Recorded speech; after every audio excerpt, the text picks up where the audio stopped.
Border Patrol agents watch the porous line that runs east and west as far as the eye can see. This stretch has a new barricade at $3 million a mile, replacing the old fence that was there. It was 8-strand barbed wire, and it was an old fence, and they would just kick it and break it.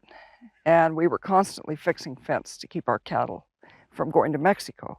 Wendy Glenn and her husband have operated an Arizona cattle ranch on the border for 50 years. The illegals were going through, in a mile stretch, we would fix 50 or 60 holes a week. We are not showing Wendy Glenn's face because these days she fears for her safety. Ranchers are on edge over an unsolved murder and what Glenn says are constant incursions. I am so tired of this. You know, this is our place, our territory, and they're coming in and they're running it over us.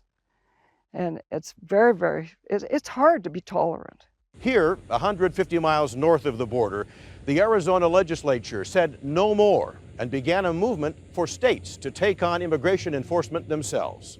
30 years they've been promising to secure that border. Arizona State Senator Russell Pierce has made his reputation as a law and order man. They're all criminals. If they've broken into this country or remained in violation of federal law, it's a crime. Pierce is the author and the face of Arizona's crackdown on illegal immigrants, in his view, the source of an enormous public safety problem. Child molesters, they're rapists, they're drug runners, they're human smugglers, the gang members. It's outrageous. A few miles away in Mesa, people who would beg to differ with Pierce believe what is outrageous is the police mandate under Arizona's new law. They want to stop me because I look like a Mexican. I am Mexican too, you know, my skin, they said it all, man. Gabriel Calderon, who is a naturalized U.S. citizen, says the law makes him sad. I feel like that I've been betrayed.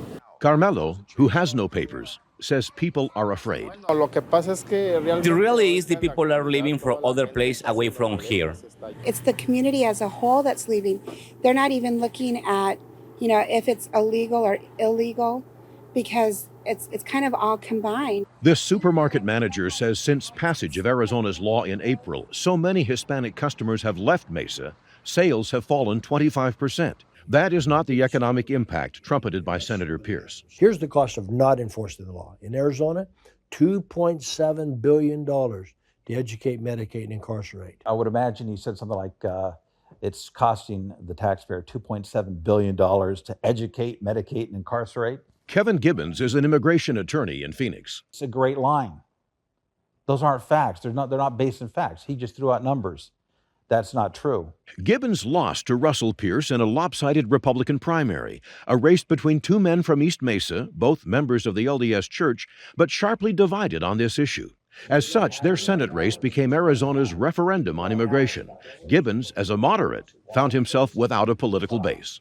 Let them all in or kick them all out. I say, hey, what's the reality? What's really going on? Gibbons insists what's really going on with Arizona's law is not an effort to fight crime. If you look at 1070, what do you not see? You don't see anything about money laundering. You don't see anything about cop killing. You don't see, it's how do we stop and arrest regular folks? That's what it is.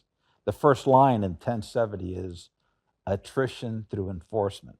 Basically, we're going to wear the bastards down. That's what we're doing.